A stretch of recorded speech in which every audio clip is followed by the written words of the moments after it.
o Copom ele decidiu nessa quarta-feira elevar a taxa básica de juros em 1 ponto percentual para 14,25% ao ano. Essa é a terceira alta seguida nessa magnitude dentro de um ciclo ali de elevações que começou desde setembro do ano passado. E a decisão foi unânime entre todos os integrantes desse comitê. Pois é, então é o seguinte, em seus primeiros meses à frente do Banco Central, Gabriel Galípolo, que foi indicado por Lula, tem dado continuidade, então, ao ritmo do aumento da taxa de juros imposto pelo seu antecessor, Roberto Campos Neto. Agora há pouco, depois de mais uma reunião, o Comitê de Política Monetária anuncia aumento na taxa Selic em 1 ponto percentual. Quem tem os detalhes dessa decisão do Banco Central é a repórter de Economia e Atualidades, Raíssa Pedrosa. Raíssa, muito boa noite. Queria que você trouxesse esses dados para a gente, o que eles significam. Boa noite, Letícia, boa noite, Adriana. Exatamente, o Copom soltou agora há pouco a informação.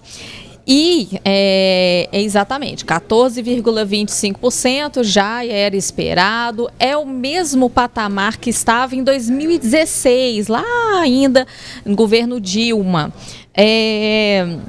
Na argumentação, o comitê diz que essa decisão é compatível com a estratégia de convergência da inflação para o redor da meta, Então, aumentar a taxa Selic é uma tentativa de abaixar a inflação. Só que a gente vê que não é exatamente isso que está acontecendo. E a repercussão, a gente já ouviu entidades do comércio, da indústria, especialistas, economistas têm criticado muito esses aumentos porque não está surtindo efeito. A gente tem, por exemplo, o Conselho Regional de Economia de São Paulo, que lembra que a taxa, o aumento da taxa é uma política já muito conhecida para reduzir, mas não está reduzindo a inflação porque o maior impacto da inflação tem sido a alta dos alimentos, que aí vem mudanças climáticas e diversos outros problemas que o Banco Central não tem exatamente o poder de controlar, Porque quando ele aumenta a Selic, ele atrapalha ali a vida de quem precisa de fazer um empréstimos, financiamentos, e a lógica vai por aí. Outra entidade que também já se manifestou, deixa eu pegar aqui na minha colinha, foi a FIENG. A FIENG lembrou que é importante, que aumentar a Selic é um importante controle da inflação, mas, olha só, abre aspas, a elevação da Selic a níveis tão altos tende a restringir os investimentos produtivos, aumentar os custos de produção e reduzir a competitividade da indústria brasileira e mineira. Essas são as palavras do Flávio Rosco, presidente da FIENG. A gente também tem manifestação da CDL, a Câmara de Dirigentes Lojistas de Belo Horizonte, que diz que a estratégia do governo não está surtindo o efeito desejado.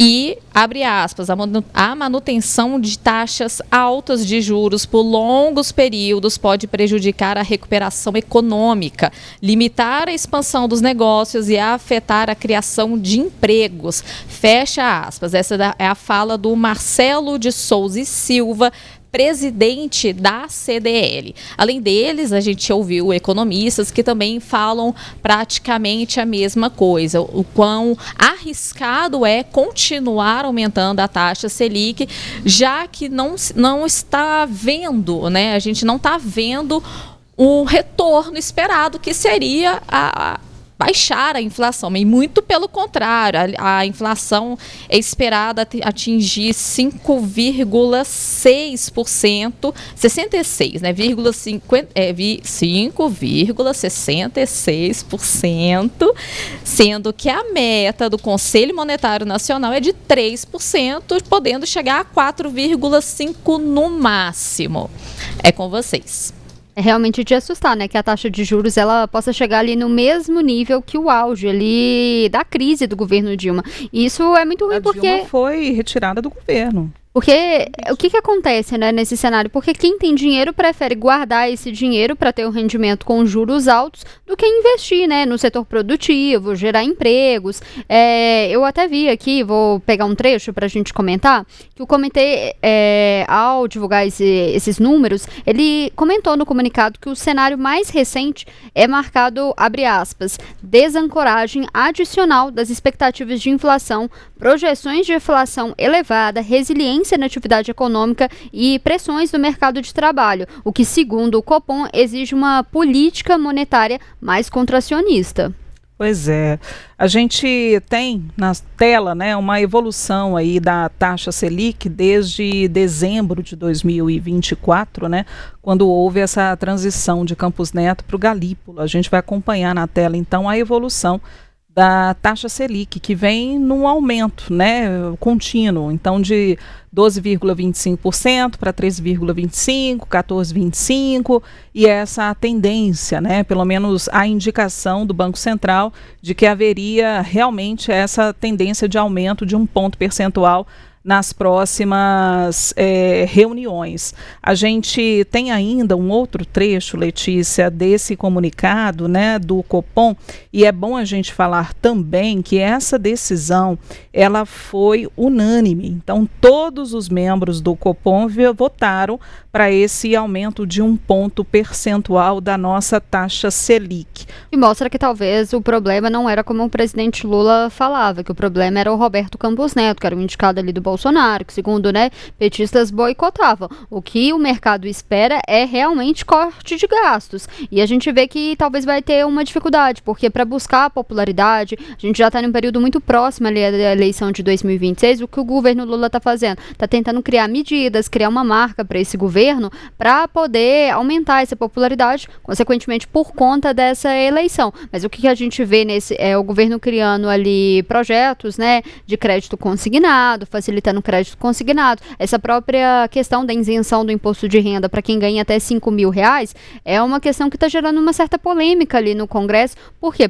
Você perde a sua arrecadação, cerca ali de 26 bilhões de reais que o governo vai desonerar, não vai ter na sua folha, mas você tem que compensar isso de alguma forma, né? Então, se o governo não pode abrir mão de receitas justamente por causa da lei de fiscalidade, de responsabilidade fiscal e porque o governo tem um déficit. Então, a gente tem que ver como que vai acontecer essas medidas que o governo Lula ele está anunciando para poder justamente aumentar, criar uma marca no seu governo, aumentar a popularidade, de como que vai ser controlar esses gastos, se não vai gerar mais gastos, porque o que o mercado está pedindo é uma previsibilidade e justamente um ajuste fiscal. Recado está dado, né? O ambiente externo permanece desafiador em função da conjuntura e da política econômica nos Estados Unidos. E aí, é assim que o Banco Central ele começa, né, o comunicado, a ata, o que é a ata, né? O relatório contendo todos os detalhes que justificaram esse aumento, vai sair daqui a alguns dias, mas a gente já tem esse comunicado e pelo comunicado a gente já consegue verificar o direcionamento e verificar também o que justificou esse aumento. Então, o comitê avaliando que o cenário externo ainda exige cautela por parte de países emergentes e em relação ao nosso quintal, à nossa casa, né, o nosso cenário doméstico, o Banco Central diz que o conjunto dos indicadores de atividade econômica e do mercado de trabalho tem apresentado dinamismo, ainda que sinais surgiram de forma incipiente, né, de uma incipiente moderação no crescimento. A inflação cheia, as medidas subjacentes mantiveram-se acima da meta para a inflação e novamente apresentaram elevação nas divulgações mais recentes. O Banco Central fala que persiste ainda uma assimetria muito alta no balanço de riscos para os cenários, né, prospectivos ou para a inflação daqui para frente. E entre os riscos de alta para o cenário inflacionário e as expectativas de inflação estão desancoragem das expectativas de inflação por um período mais prolongado, resiliência na inflação de serviços, né, do que a projetada em função de um hiato de produto mais positivo, e a conjunção de políticas econômicas interna e interna que tem um impacto inflacionário maior do que o esperado. Então a gente tem aqui, né, algumas justificativas por parte do Banco Central para essa elevação da taxa Selic. Adriana Letícia, o que é a taxa Selic? Taxa Selic é um indicador que a gente usa para ter uma referência na economia, é um instrumento usado pelo Banco Central para controlar a inflação.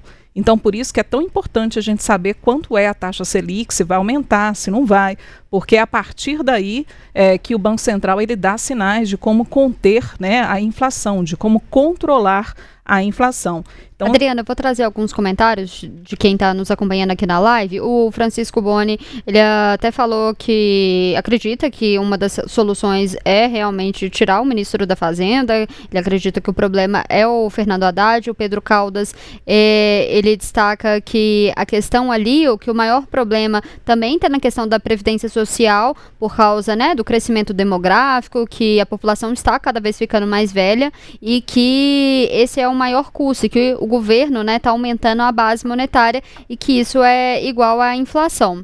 O Francisco Boni falando que o presidente Lula realmente não tem mais controle dessas coisas. E eu convido a todo mundo a comentar também no nosso chat. Exato, exatamente. E aí, só para concluir, para arrematar aqui o nosso comentário, né? Se a Selic subir um ponto percentual, 14,25%, o que fica mais caro? Empréstimo. Você pegar empréstimo no banco fica mais caro. Financiamentos. Financiar um carro, uma casa, né? A prestação fica mais cara. Ficando mais caro, o que acontece? As pessoas vão contratar menos esse serviço, certo?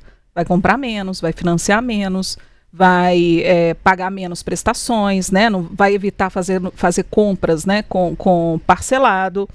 E aí o que acontece? Contém a inflação. Então é esse mecanismo que o Banco Central está tentando fazer para conter e para, de certa forma, ajudar nesse controle, nessa melhoria do cenário econômico, né? Fato você tá num período assim, você não gasta dinheiro, né? Você prefere guardar o seu dinheiro, e com isso você não vai estimulando o mercado, o que é natural. Quando você está com alguma incerteza ali, você não vai comprar um carro, você não vai comprar uma casa, você vai segurar as contas, é o que é natural. A gente faz isso, o mercado também faz isso.